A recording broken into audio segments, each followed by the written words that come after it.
kiyya miidiyaa kee caala ardiif samiidha miidiyaa kee kiyyatu caala fura kan amani dhugaa rabbii fura dhugaa rabbii maaliif jennaan aslii kiyya nageeffadhaa waa tokko haa caalu isinillee na caaltan beekumsaan na caaltan miidiyaa keessanillee kanaa miti aljazeera rabbi isin haa caalchisu seerri waan akkanee kana gizee fidan akkaminni qaama miidhe jedhame kanas gizee fidan ka miidhamellee fidu isinin tarbii gootan hawaasni bakka rakkoon jiru addaan hubata waan isin jechuu barbaade anaan gootetti agarsiisu miti ilaa amma fakkeenya abashaan waan xiqqoo uummata keenya ka oromoo kana caaltummaa inni beeytani gaddaa illee hin fiddi ka ajjeese illee hin fiddi ka warri jalaa du'e illee fiddi jechuudha amma fakkeenya mucayyoo heevan yoo argitan dura eenyuun fidan haadha heevan fidan torbaan booda mootu niitii namichaa fidan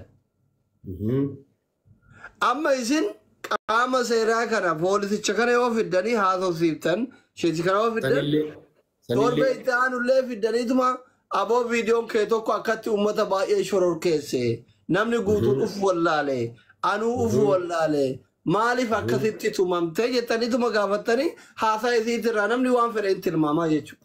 Malee kana walii galla. Dhibbaan dhibbatti walii galla kan. Akkas. Amma miidiyaan sheekaaroo beekuun miidiyaa aljaziiraa haa ta'u jedhimee afaan keeti. Aboo miidiyaan keessa miidiyaa addunyaa kana haa ta'u addunyaan guutuun rakkoo fi bal'oo jiru isinitti haa himattu nama waan yoo nama sheekati miti miskiina karaa deemu kan beenu miti addunyaan guutuun. Garaan kee adiidhaa bar wanni siin jedheef viidiyoon kee kaati mubaarak musammaa irratti dalayde ani guyyaa muluu himimmaan buuse. Wayituma sanuu haasa'e asliin kun haasawa malee garaan isaa adiidhaa jedhe si duuba haasa'e nama sirratti haasa'u miti dhugummaa namni qabu namaa galcha gaafa namni ammootiin dhugaa irraa dabde jedhan likkii itti maal namni sheekaan nama akkanaati sheekaa maalatti ismaarti nu bakka qabi ismaartiidha dhugarra jiraadha dhugarra du'a rabbiin dhugarra naa jiraachisu dhugarratti naa ajjeesu miidiyaan illee gaafa akkas ta'e jaalatamaa ta'e hawaasa biratti akkuma anawaar caayaa garagaraa waan garagaraa fidee asosiisee saba ofiitii quuqamu aniin diinii qabu akkamittiin quuqamu innuu abbaa seeraa ta'ee saba ofiitiif quuqame aniin diinii nabii baradhee seenaa nabii baradhee hadiisa nabii baradhe akkamitti saba kiyyaan quuqama akkamitti dhugarratti hin dhaabanne miidiyaan kiyya ammas miidiyaan kiyya dhugarratti haa dhaabatu dharti haa baddu namni sheekaa ammootiin miidiyaa isaa jala deeme nama aduu afuufe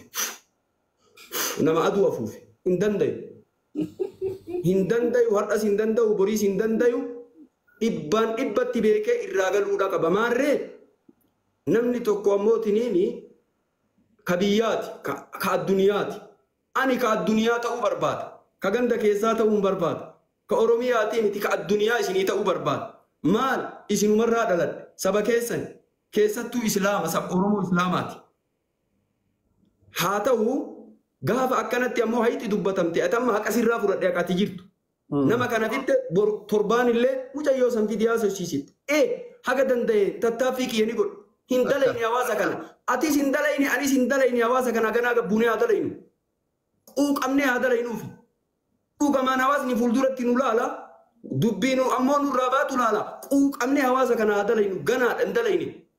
Namni keenya girgirri isin buune warra biyyaa kun akka isin kaan dubbiftanii dhara dhugaa addaan baaftan goone ani sharaa jala galee hawaasa kanaa dalaguu barbaada sharaa jala galee akka namni ammoo hawaasa kanarraa nyaatee hawaasa kanarraa dhugee gariin namaa hawaasa kana harka keessatti deeffatee jennaan makiinaa ittiin bitatee mana ittiin bitatee namni haftaamii jedheeni dhugaa duniyaa haftaamii siin jedhan makiinaa bitattee haftaamii siin jedhan aakiraa rabbi maal siin jedhu aakiraa eeggadhu haqarratti jiraa dhugaa fataqarratti jiraatte rabbitu ol si kaasa sharaa jala galee hawaasa kana ammoo ittiin bira dhaabatu naa wayyaan dubbiin dhugaa akkanuma.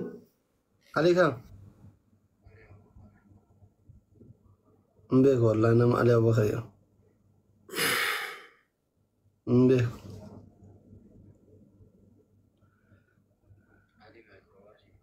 Ali negea amma bizi da boda da bayin gize da hola gara yes mangisti bira ta silenti guru qabda yubar motumma bira bita jirtu silenti guru Ofa dubbiin teessanii isin jalaan badee. Jaalattee jibbitee sheekaaroo been jaalattan beekaa.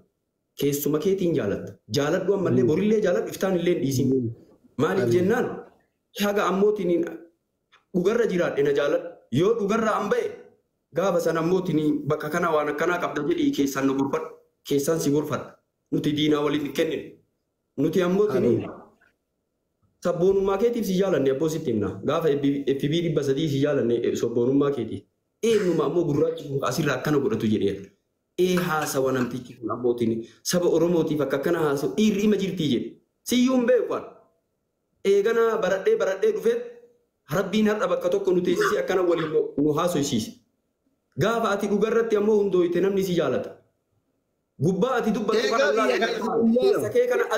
keessa kee kana adii viidiyoo Mubaarak Musammaa san imimmaan na bochifte. Mubaarak Musammaatii ati badummaan qabdu dhibbaan dhibbatti badummaa wayiituun qabdu. Garuu haasawa namni waasiin jedhe haasawa namni ammootiin waasiin jedhe si madeesse madaa saniif aartee yoo dubbatte malee keessi kee ammoo adiidha. Dhuguma jirtu namatti himta. Kanaaf si jaalanne waan biraatiif miti. Hin seennu mana nama biraayyuu nuti. Nama olii gadi deemee shubbisuu miti. Fudhadhu tanallee waan ati qabdu siin jenne si duuba jenna. Sirratti sin faarsinu. Akkuma san sheekaan roobee kuni suuraa isaa beeyta malee qiimaa nama ammootiin waan isa keessa jiruu beekuu hin danda'u nama. Waan aslii keessa jiru beekuu hin danda'u anam. Maaliif jennaan namni buna waliin dhugee siinii takka waliin dhugee kiiloo isaatiin si safara. Qunnaa isaatiin si safara. Kubbaayyaa isaatiin si safara. Sii fi rabbi bichatu wal beeka. Akka ati maal baattee deemtu. Akka ati sheekaan roobee waan baatee deemtu anaa fi rabbi bicha wal beeka.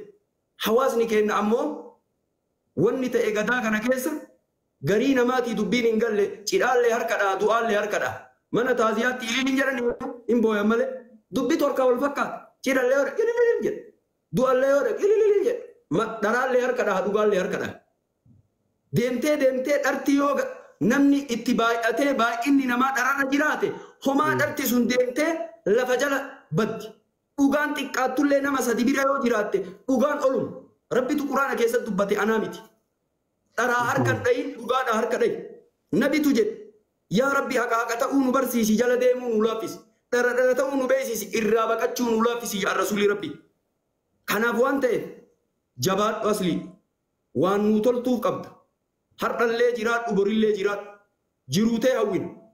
Akka amma ummata gadaa kanaa feestaala ta'ee yaanni isaatiif kallattiin isaa faallaa ta'ee saba Oromoo fakkaatee saba Oromoo irraa nyaatee saba Oromoo ammoo dhiiga tuutee nama fakkaatee suuraan dalagaan isaa bineensa ta'ee gochi ammoo diinarratti hin dalayne namni yeroo ammaa dalagaa jiru.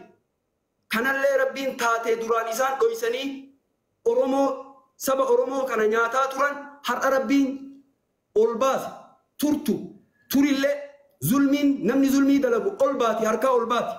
Inni dhokatee dalagullee harkaa ol baati. Har'a dhiirti ammoo saba Oromoo muka hagai gahu duubaan itti fidu sun si fakkaata. Uffata kee uffatee afaan kee dubbatee si nyaata. Godatti galee si nyaate tanaan durallee baay'ee dalagaa turte rabbitu jala ol baasa. Har'a ammoo akka waan Arsii fi Walloo walitti buutee godhatee namni keenya olii gadi waa hafarsa. Laa yoom Wallolti Arsii fi Walloo? Namticha ammootiin hin kaayoo ofii wallaale ka waan biyyaa bayeef wallaale. Kasila ammootiin hin ardii san keessatti ammootiin hin saba ofii dura taa'ee ani dura du'a saba kiyya dura. Diinni osoo itti dhufe anatu dura du'a ka jedhu. Haga sanii inni haa jiraatu ka jedhu. Har'a ammootiin innummaanuu diina itti ta'e. Nama ammootiin achitti shortaa ofirraa eegu. Amaara ofirraa eegu har'a kee diina itti ta'e diina sadeessoo. Kana jazaa rabbiin deebi'a. Atis sagalee ta'uurraan deemin hawaasa keetii si argaa jirti. Diinii quuqamtee dubbataa jirti. Saba keetii quuqamtee dhugarra dubbataa jirti. Si duuba dubban dhugarraan maqin.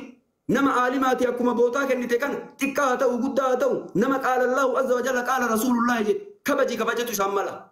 Ammas ni kabajja borillee ni kabajja. Jaratu risaalaadhaan deema waan ta'eef. Kanaaf nu maraa haasida rabbi nurra haa qabu sirraallee waan yoo rabbi haa qabu. Biyyuma baqaa san keessaa yoo rabbi ammoo si haa guddisu gara Ingilizii gara Ameerikaa rabbi si haa oofu. Ameen. Hawaasa keenya maal saba keenya yoo guddatte ati. Silaa doolarii kana baatii baatin isin Rabbi haa araaramu. Haadha teetii fi haadha mubaarakii fi abbaa mubaarak tadabranii qabrii jiran sanii Rabbi haa araaramu. Nuti ammoo tiniin akira umrii achi deemaa jirra aslii kiyya. Itti achi deemaa jirra. Waan umrii deemnu kana ammoo waan itti saalfannu hin dalaynu waan saba keenyaaf ta'u waan islaamummaa keenyaaf ta'u.